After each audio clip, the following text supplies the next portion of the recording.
ये तस्वीर लाइव सबूत है कि कैसे वो घटना हो रही थी, कैसे क्रूरता नृशंस हत्या की जा रही थी। इस बीच ऋषि भट्ट जो जिपलाइन करते हुए दिखाई दे रहे हैं, उन्होंने बताया कि उन्हें ये कब अंदाजा हुआ कि इस तरह की घटना हो रही है, क्योंकि उससे पहले तो वो वीडियो रिकॉर्ड करने में मगन थे, उन्हें समझ नहीं आ रहा था। सुनिए उन्होंने क्या कहा। मैं जब जिपलाइन कर रहा था तब फायरिंग स्टार्ट हुई कि हमारे पहले जो 2 फैमिली गई थी उसके अंदर जो जेंट्स लोग थे उन लोगों को रिलीजन पूछ के ऑलरेडी गोली मेरे वाइफ और मेरे लड़के के सामने मार दी थी कि आपका रिलीजन क्या है, हिंदू है। उन्होंने बताया, तुरंत उन लोगों ने गोली मार दी थी। मेरी वाइफ और लड़का नीचे चिल्ला रहे थे, मैं थोड़ा नज़दीक पहुंचा, मैं बेल्ट खोल के कूद गया। कूद के मेरी वाइफ और मेरे लड़के को लेके वहाँ से तुरंत भागने लगा।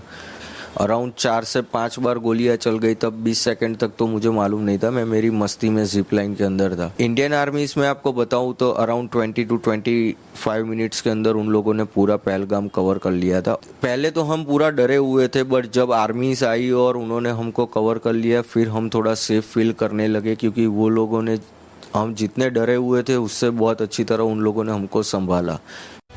लेकिन ऋषि भट्ट ने जिपलाइन ऑपरेटर पर शक जाहिर किया था और ऐसे में जिपलाइन ऑपरेटर तक अब जांच पहुंच गई है। ऋषि भट्ट को जिपलाइन ऑपरेटर जिस तरह से वीडियो में आपने देखा होगा रिएक्ट कर रहा है, ऐसे में शक जाहिर किया।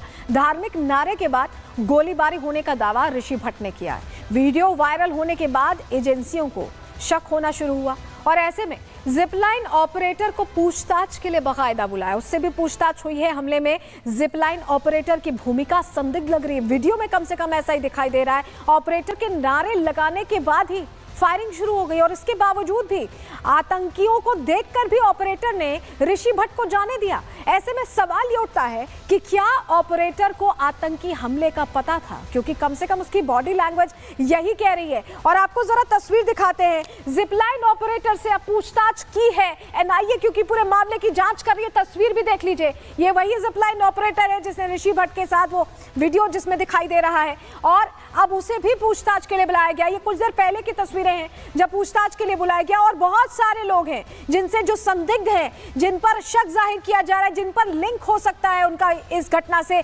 उनसे पूछताछ की जा रही है। और जिप लाइन ऑपरेटर को भी ऐसे में उन संदिग्धों की लिस्ट में रखते हुए वीडियो वायरल होने के बाद पूछताछ के लिए बुलाया गया है। और आपको हमारे सहयोगी सुमित वहां मौजूद थे, सुमित चौधरी, उनकी रिपोर्ट आपको दिखा रहे हैं। पूछताछ के लिए इस वक्त यहाँ पर बुलाया जा रहा है और उनमें से कुछ लोग जो हैं वो यहाँ पर हैं। भैया क्या करते हैं आप? क्या करते हैं? क्या करते हैं आप? ये भैया क्या करते हो आप? तो ये जो कुछ लोग हैं यहाँ के, भैया कहाँ से आए आप? सर ये कौन सा है? हमें यहाँ हाजिर होना है। इसके लिए बुलाया आपको? Yes sir, yes sir, yes sir. अच्छा, क्या करते हैं आप? सर हम भी वहाँ लोग ये मजदूरी करते हैं सर वहाँ पे। अच्छा, यस उनका एनआईए की तरफ से बुलाया? पुलिस ने बोला? क्या बोला आपको? पुलिस ने हमारे वो जो प्रेसिडेंट साहब है उन्होंने हमको मैसेज किए यहाँ बुलाते हैं, तो हम इसलिए यहाँ आए सर। अच्छा, तो आप उस दिन कहाँ पर थे? Yes sir. तो ये कुछ लोग हैं जो यहाँ पर इस वक्त जो है वो बुलाए गए हैं। और इस बीच बड़ी खबर यह मिल रही है कि पाकिस्तान एक बार फिर भीख मांगने लगा है। पाकिस्तान ने फिर लोन मांगा है। जिस तरह के हालात बने हुए हैं, आईएमएफ से पाकिस्तान ने $1.3 बिलियन का लोन मांगा है। 9 मई को आईएमएफ बोर्ड की बैठक होने वाली है और बैठक में पाकिस्तान को लोन देने पर चर्चा होगी। आप सोचिए, फिर से ये आप देख रहे हैं, फिर से पैसे मांगने की शुरुआत कर दी है पाकिस्तान ने, क्योंकि पाकिस्तान को अब कुछ समझ नहीं आ रहा। $1.3 बिलियन इतना लोन मांगा है। और हमारे साथ अनामिका सिंह हमारी सहयोगी जुड़ी हुई है। अनामिका, जिस तरह के हालात बने हुए हैं इसमें पाकिस्तान की स्थिति इतनी बदतर है, न खाने को पैसे, न जीडीपी की कोई बहुत अच्छी स्थिति, और फिर से पैसा मांगना पड़ रहा है। दबाव बन गया पाकिस्तान पर, डर के मारे हालत खराब हो गई है।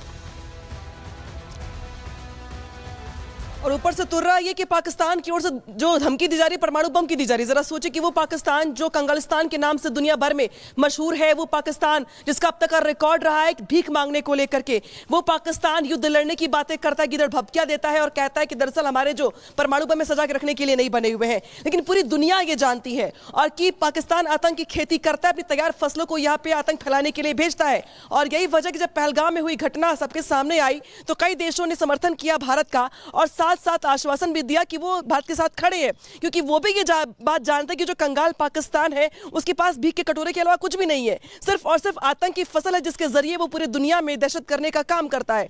और एक बार फिर से तस्वीर निकल के सामने आई है जहां पे भारत की ओर से सिर्फ और सिर्फ अभी सिर्फ अंगड़ाई ली गई है, अभी सिर्फ कुछ कदम उठाए गए हैं। अनामिका, बड़ी बात तो आपने कह दी है कि हालात ये हैं कि पैसे हैं नहीं और चले हैं न्यूक्लियर अटैक करने। आप हमारे साथ बने रहिएगा, हमारी पूरी टीम हमारे साथ बनी हुई है, लेकिन जरा आपको वो तस्वीर भी दिखाते हैं जिससे पता चलता है कि इस हमले के पहले रेकी की गई। 18 अप्रैल की एक नई तस्वीर सामने आई है जिसमें आतंकी जैसे दिखने वाले संदिग्धों को स्पॉट किया गया। ये देखिए वीडियो में संदिग्ध दिखाई दे रहा है और ये 18 अप्रैल की तस्वीर है। एक बच्ची अपना वीडियो बना रही थी, उसी दौरान ये दो लोग जो गुजरते दिखाई दे रहे हैं। ये दावा ये किया जा रहा है ये मेहताब वैली की तस्वीर है। आपको बताएं पहलगाम की तस्वीर नहीं, लेकिन आप ये भी जान लीजिए कि मेहताब वैली यहाँ से सिर्फ 4 से 5 किलोमीटर की दूरी पर है पहलगाम से, और ऐसे में ज्यादा दूरी नहीं है।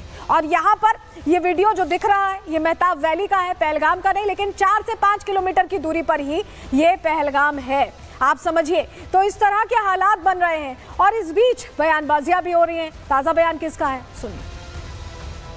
ये जो वीडियो शूट किया गया था ये वीडियो 18 अप्रैल का है और ये पहलगाम जहाँ पे अटैक हुआ था वहां से 7.5 किलोमीटर दूर मेहताब वैली करके एक वैली है। उस वैली में जो है जब हम घूमने गए थे तो मेरा 6 साल का जो बच्चे उसका वीडियो हम शूट कर रहे थे रील्स के लिए, तो उस वक्त ये जो 2 टेररिस्ट है वो उसमें से क्रॉस करके गए।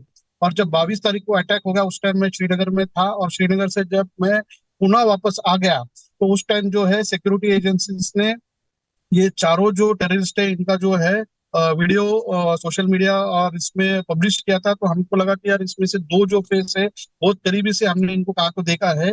इसके लिए मैंने जो है मेरे वाइफ के साथ बैठ के जो 500-600 फोटोज जो हमने पहलगाम मेहताब वैली वगैरह में निकाले थे वो स्कैन किए, और लास्ट में ये जो 2 टेररिस्ट जो है सस्पेक्टेड ये मेरी बच्ची की वीडियो के पीछे से क्रॉस करते हुए आया, और उसके बाद हमने तुरंत जो है NIA दिल्ली को इसका इंफॉर्मेशन दिया। रमेशन को आप सुन रहे थे जिनके परिवार का ये वीडियो था, उनका ये कहना था कि मेहताब वैली वो गए और वहां पर उन्होंने स्पॉट किया। लेकिन एक और खुलासा हुआ, ये तस्वीर देखिए। हमने आपको पहले बताया था कि कैसे ये जो आतंकी पहुंचे थे इन्होंने नेविगेशन के लिए भी एक ऐप का यूज किया था, और अब जो खुलासा हुआ डिजिटल फुटप्रिंट्स यहाँ पर सामने आए हैं जिसमें ये बाकायदा बातचीत करते पूरी प्लानिंग करते दिखाई दे रहे हैं। इन जो चैट्स में क्या कुछ बातें समझ में आई हैं सुरक्षा एजेंसियों को, जांच एजेंसियों को, चलिए जानकारी फटाफट आपको दे देते हैं, क्योंकि जानकारी मिल रही है कि पहलगाम हमले में लगातार सबूत सामने आते जा रहे हैं। नेविगेशन के लिए ऐप का यूज, अब बातचीत के लिए ऐप का यूज, कम्युनिकेशन के लिए एजेंसियों को हमले के नए डिजिटल फुटप्रिंट्स मिले हैं जिनकी तह अगर जाए तो वो पाकिस्तान तक दिखाई दे रही है। सोशल मीडिया प्लेटफॉर्म पर एक्टिव थे ये जिहादी, बातचीत कर रहे थे जब घटना हुई, उससे पहले भी उसके बाद भी। सिक्योर्ड ऐप सिंगल पर एक्टिव था रेजिस्टेंस टाइम ग्रुप, और इसी ग्रुप में 146 मेंबर्स थे जिसमें ज्यादातर पाकिस्तानी जिहादी बताए जा रहे हैं। आपको बताएं ग्रुप में जैश नाम से कई भड़काऊ पोस्ट किए गए, कई भड़काने वाले पोस्ट। जैश का कनेक्शन जैशे मोहम्मद होने का शक जाहिर किया जा रहा है, और हमले के दूसरे दिन ग्रुप में लिखा गया, बाकायदा ये लिखा गया कि नीड गन। घाटी में हथियार डीलर की जानकारी भी इसी ग्रुप में मांगी गई है, यानी इसी में सारी बातचीत चल रही थी। OGW को कोडवर्ड में अलर्ट रहने को कहा गया, और ग्रुप में पहलगाम हमले के वीडियो भी बाकायदा